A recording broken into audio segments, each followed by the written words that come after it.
पर्दामा एउटै क्यानभासमा त्यो पनि वरिष्ठ र बलरामको अवतारमा आउनु भएको छ। मैले यसलाई प्रारम्भिक रूपमा एउटा सुखद र सँगसँगै सुन्दर सुरुवातका रूपमा लिन सकिन्छ। सम्भवतः भाइटिका र त्यस पछाडिको पटाक्षेप अझै सुन्दर हुन्छ।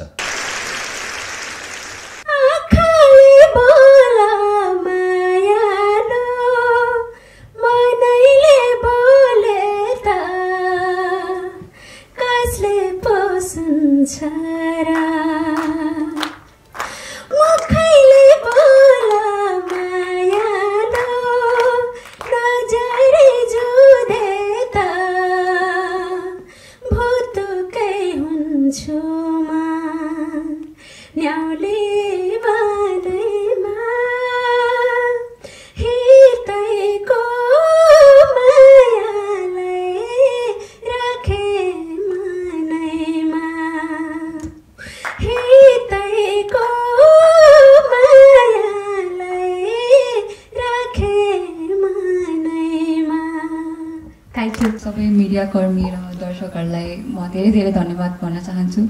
म नयाँ नायिकालाई माया र सपोर्ट दिइदिनु भएकोमा। अनि नेपाली मेरो त्यस्तो स्पष्ट छैन, तर म इम्प्रुभ गर्न खोजिरहेको छु। अनि हजुरहरूलाई यो ट्रेलर राम्रो लाग्यो होला म आशा गर्दछु। अनि त्यति हो। अब कार्तिक 6 गते अब त्यो थाहा हुन्छ। त्यही हो। धन्यवाद। नाम नै समृद्धि, नाम अनुसारको समृद्धि मिलोस्, शुभकामना। र नेपाली त्यति स्पष्ट छैन भन्नाले कुन चाहिँ भाषा स्पष्ट छ?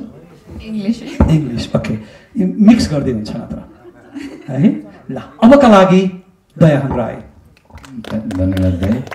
उपस्थित हुनुभएका सम्पूर्ण नमस्कार। एउटा मेकरले कोसिस गर्ने हो, हामी एक्टरले पनि एउटा कोसिस गर्ने हो। यो हाम्रो कोसिस हो। त्यो कोसिसमा कोही बेला मासमा पुग्दाखेरि सहमत असहमत हुन्छ, स्वीकार अस्वीकार पनि हुनसक्छ। त्यो दुवै कुरालाई हाम्रो तर्फबाट स्वीकार्य छ। हामीले कोसिस गरेका छौँ। त्यो कुरामा चाहिँ नै तपाईँ सञ्चारकर्मी, मिडियाकर्मी, पत्रकार सबैले चाहिँ नै दर्शकमा चाहिँ पुर्याइदिनु होला। कार्तिक 6 गतेदेखि चाहिँ नै हाम्रो चलचित्र प्रदर्शन भइरहेको छ देश तथा विदेशमा भनेर। त्यस पछाडिको कुरा चाहिँ नै हाम्रो भन्दा नै बढी मात्रामा यहाँ उपस्थित हुनुभएको तपाईँहरूको यो हुनेछ, यो अपेक्षा गरेको छु। र सम्पूर्ण वरिष्ठ बलराम टिमलाई सम्झिन चाहे।